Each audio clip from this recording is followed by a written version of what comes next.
This episode I want to show some of the training I did and also show my diet, for better or worse. This run here was at a place called Nullarbor, and it was really easy to go running in the daylight savings when I had more light, because in the winter it gets dark really quick. This was quite late, and I got a good 18-kilometer run in whilst I still had light.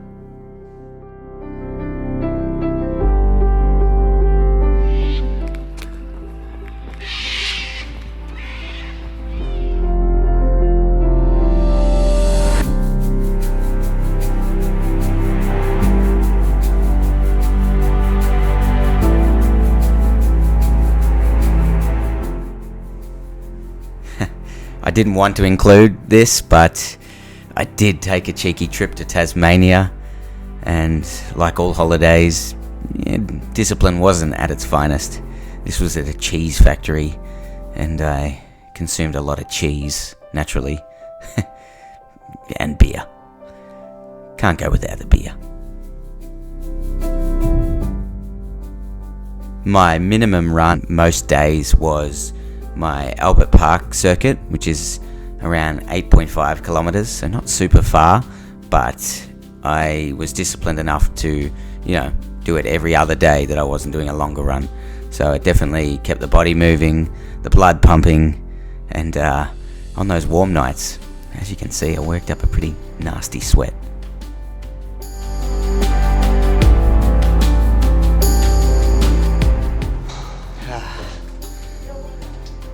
Well,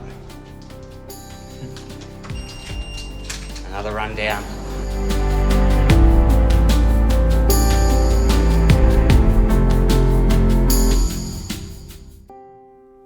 Whenever Chelsea was in charge of cooking the dinner, it was usually, something with a lot of nutrients. As you can see, vegetables, red meat, really good protein, and this was definitely on the good side of my dieting here.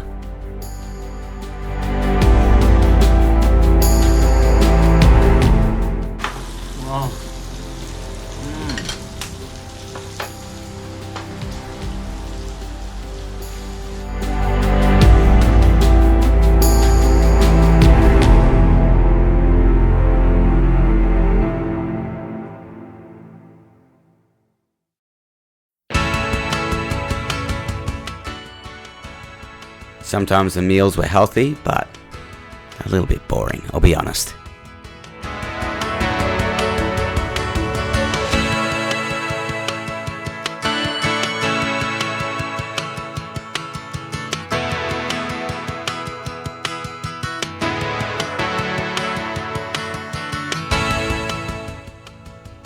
The weekends were usually the times I would rip out these epic long runs, and I was really excited because I could go without the knee strap for a lot of the training because it was on the mend after the last marathon.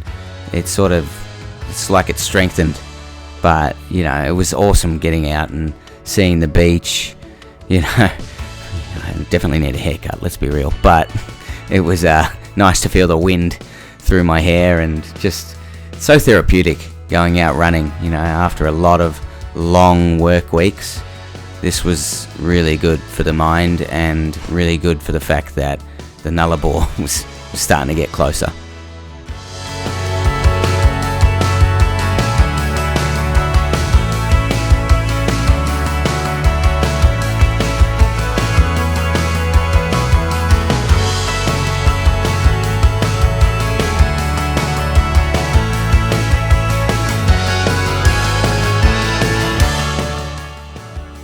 I caught up pretty regularly with my mate 𝐥𝐤𝐬, who was a really reliable running buddy. Ready to rock and roll? I need a haircut, man, look at that. We always went to new places, which was awesome. I live in 𝐤𝐸, so I'm sort of near the beach and Albert Park and stuff like that, more suburban. And he lived in Chernside Park, which is up in the hills, full of valleys and really awesome, stunning countryside tracks. So on this occasion he came to me, so it was really good to mix the scenery up like this. There we have it, 15. 15. Solid 15k. Yeah. Well played, man. The knee? Yeah, it's good. I got a strap. Yeah, lengthen one of the helps. straps. They're a lifesaver. Doing yoga is good for the body. See, you need to hear it from this guy because I'm not doing that. Yeah. And I need a stretch, goddammit. Alright, brother. See you, man. Legend. I'll catch you soon. Have a look at that breakfast. Oh, better than any cafe breakfast you can buy anywhere. Chelsea's a magician.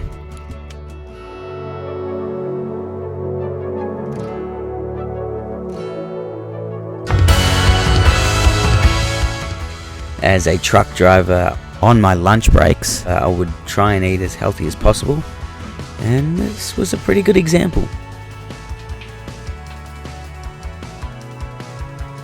I don't go into this much in a series, because I knew what I was getting into, but work had some really long hours at this time. Like I was doing 14-hour days, but I would try and eat healthy, and one thing I knew I had to do after every shift, no matter what, was go out on a run after, no matter what time. The beauty of that, though, was it strengthened my mindset to go on anyway, which is what I knew I'd have to do on the Nullarbor, where I was running every day, upwards of 50 kilometers. So I wanted to strengthen that mindset.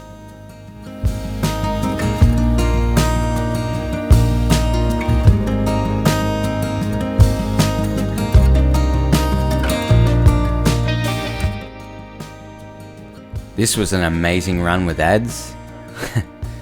I did down a sugar-filled juice afterwards and a dirty bacon and egg roll, which probably undid all the work, but it was delicious.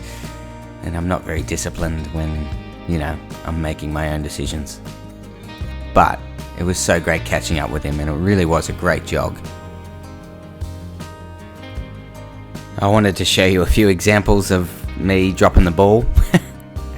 Pancakes, another indulgence when you're looking to run the Nullarbor, but hey, life is for living. I'll regret it later. Let's do this. First time wearing my running top. These are good times. I'm slightly turning into a runner here. But for every ball dropped, I had to make up the discipline elsewhere.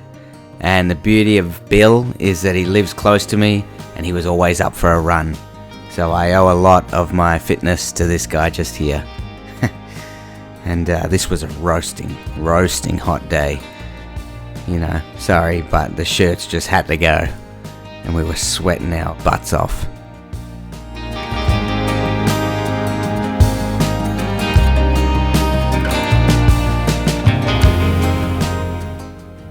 It wasn't uncommon for us to really finish giving it everything we've got, leaving nothing in the tank, just so that we could push ourselves that little bit harder next time.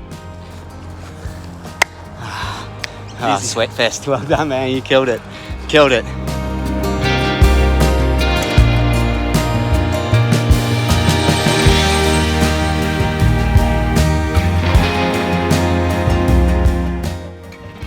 And just when you think this guy's got it happening, I go off and eat some Nando's and smother the chips in tomato sauce. Well, gotta be honest with you. Have to show the good, the bad and the ugly. Oh, look at that shame caught firsthand.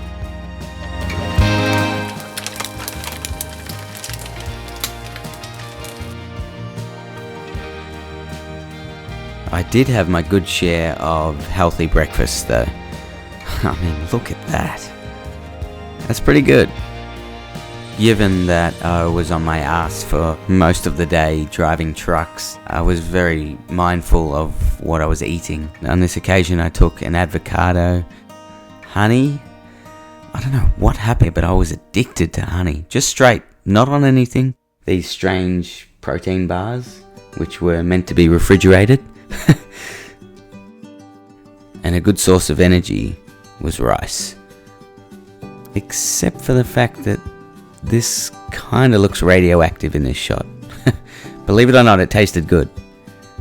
And I mixed the rice with tuna, so it was a nice little healthy lunch. Yeah, okay. And 1 wafer bar. I only went on 1 run with my friend Andy, but this was a good one. I was just finishing work and we'd sort of just met and we just did a cheeky 10Ks. It was a great route and a really good catch up and chat. To be honest, running has been one of my favourite ways to catch up with people while I've been training for the Nullarbor. I'm getting some cardio in and you feel great after a good run. You sweat it out and then it kind of justifies dropping the ball and eating crap after.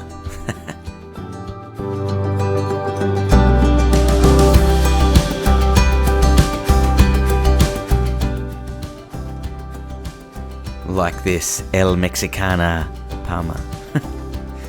Oh, it was delicious though.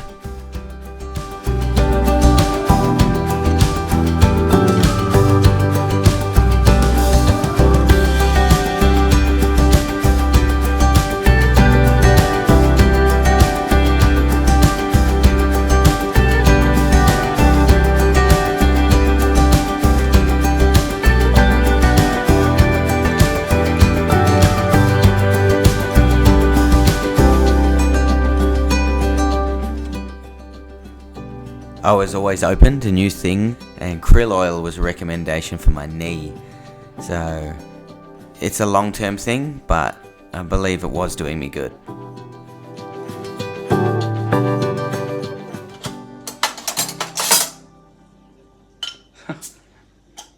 I've never eaten this well before. She's a professional. And that ruins it a bit. I've said it before, but it's great to set these massive challenges for yourself because it may not eliminate all bad habits, but it does create some good ones. And vegetables were not a regular thing in my diet, I'll be honest with you. What a day. Yeah. It was a hot day in Melbourne, so we decided to head down to the Mornington Peninsula, 𝐦𝐨𝐬𝐤 and I, and run the 2 bays walking track, which starts between Macrae and Dromana and finishes at the 𝐥𝐤𝐤𝐿 Lighthouse.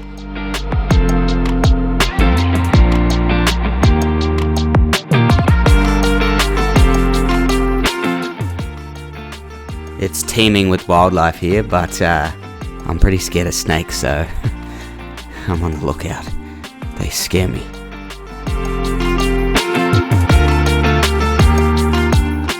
Hang on. There.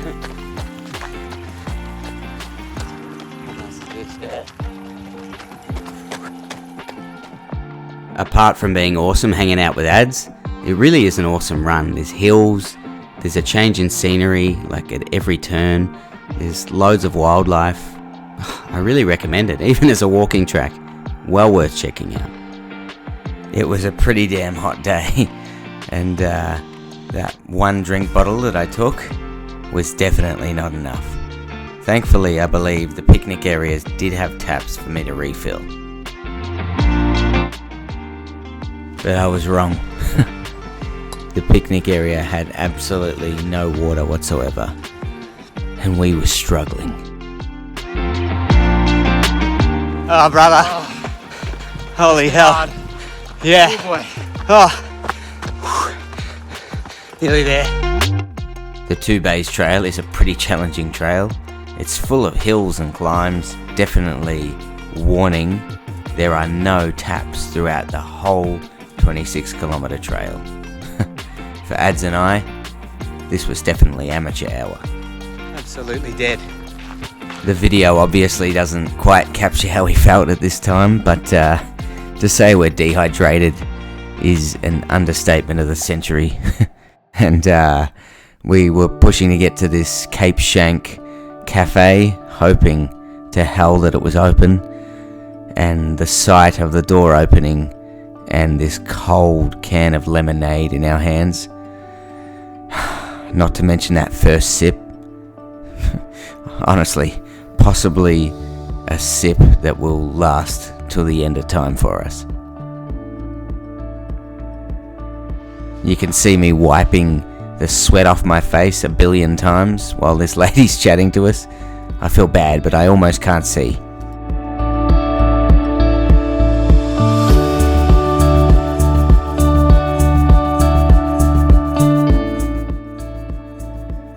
And so ends our 2 Bays Trail grand adventure.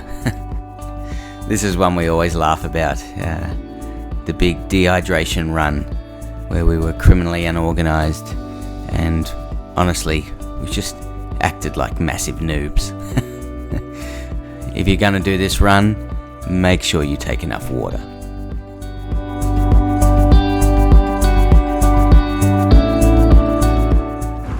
Cooked? I've got nothing. I've actually got nothing. I can't talk, like I've just got nothing. I just want to stay here. We felt, after surviving, we definitely earned this bask in the sun and a dip in the ocean.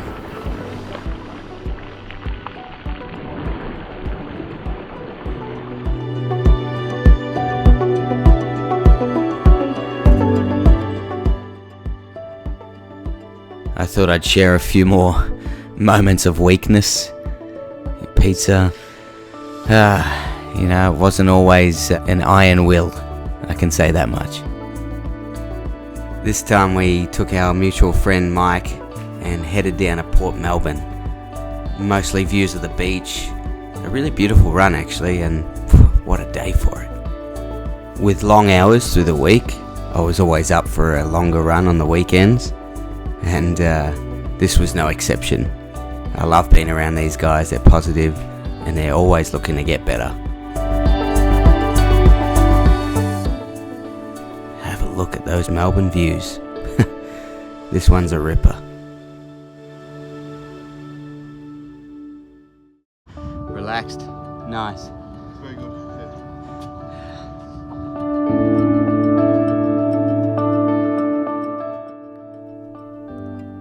After the run, Bill and I went and got some food. I don't even know what that is, but I do remember it was delicious. Bill wasn't that strict on his diet either.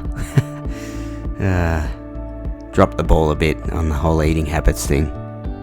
The juice was fresh though, and incredible.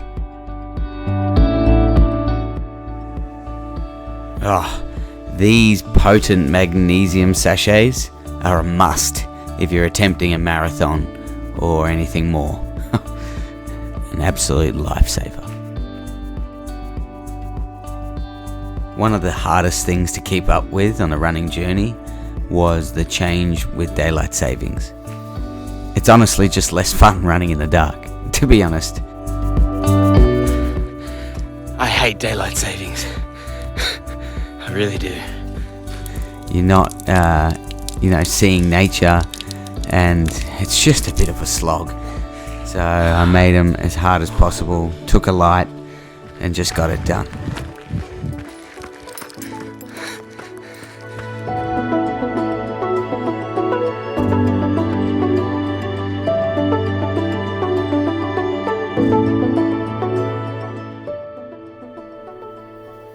The next marathon was in Mansfield, and it was getting close, so no excuses.